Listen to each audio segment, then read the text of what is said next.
it's Chris from LaserLemming.com, and today the name of the game is movies. Video game movies, to be specific. And the reason I wanted to speak about this was because I noticed within the last 6 hours or so, I noticed that there is a few of them coming out.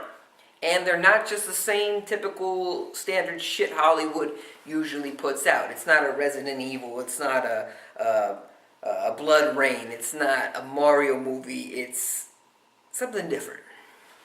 Now, the last good video game movie I think that came out was Wreck-It Ralph. It's a pretty good movie.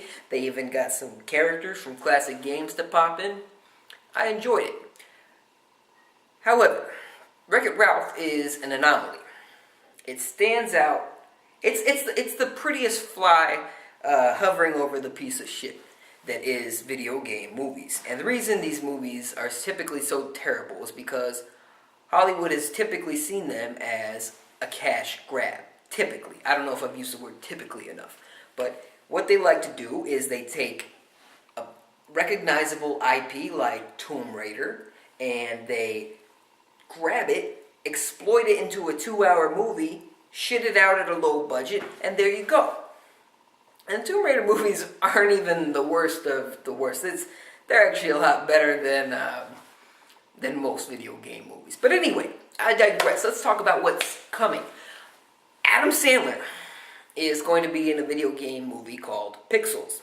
It's about aliens intercepting footage of old arcade games and seeing them as a declaration of war against aliens by the planet Earth.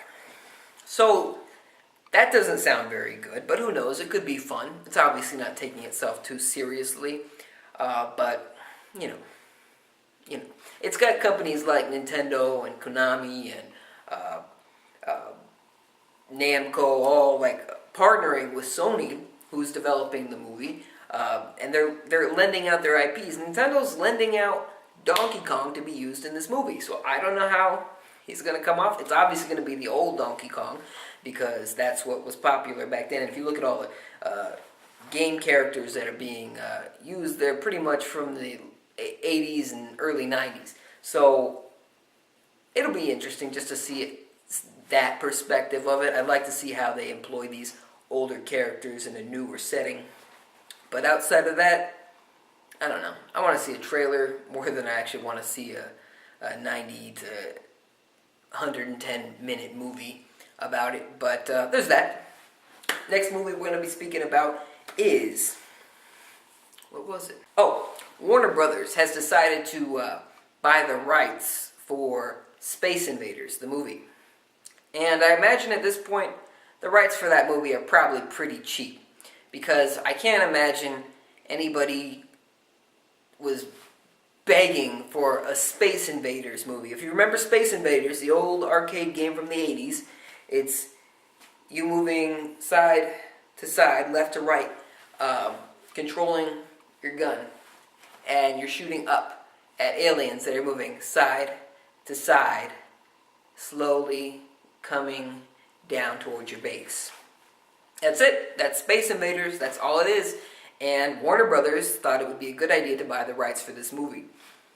Could be anything. Could be anything. It's like buying the rights for Battleship, the board game, and turning that into a 2.5-hour movie.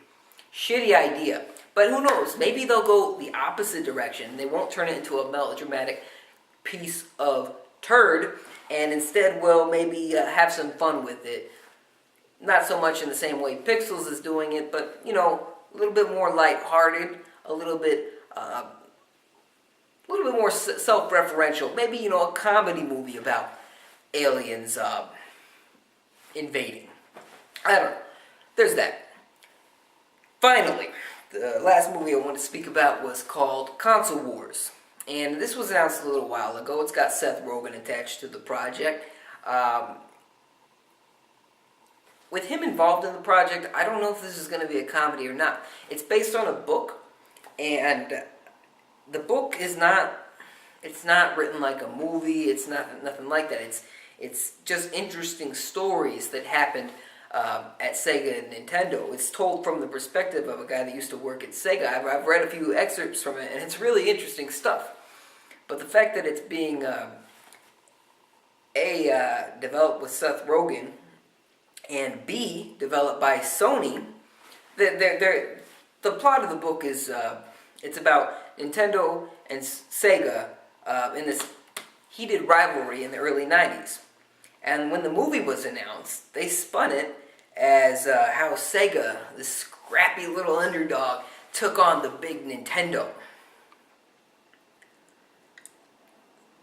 They're remembering things a lot differently than I remember them. Granted, I was a pretty young whippersnapper myself in the early 90s, but it wasn't exactly like that. Sega wasn't this little underdog. They were getting their ass whooped a little bit, but they weren't this meek little guy that just rose to the top. It sounds like this is going to be pretty biased. I don't know if this is just because Sony's involved or because the book was told from a guy that worked at Sega, but it sounds like it's got the ending already planned out, and it's just spin. It's just spin, like made for TV movie spin. But at the end of the day, I'm still kind of interested because the book looks so interesting. I'm really considering purchasing the book. You should definitely purchase the book and tell me if it's worth purchasing. Let me know in the comment section below. Is Console Wars, the book, worth purchasing? Maybe you want to purchase it for me. I'm kidding. But subscribe for more if you haven't already. Check out LaserLemming.com. Check out my comedy channel. And let me know what you think about the whole video game movie scene in general. I know it's typically been pretty terrible, but there might be hope, you know? I like this whole meta, self-referential look at video games in the film world. I think that's pretty interesting. And I think it's pretty interesting that a movie can come out in 2014 like Pixels and pretty much just be focused on games that came out 30 years ago. That's pretty interesting and ballsy and maybe a little bit stupid. But I think that's neat. I want to know what your thoughts are. Let me know. Comment section below. Talk to you next time.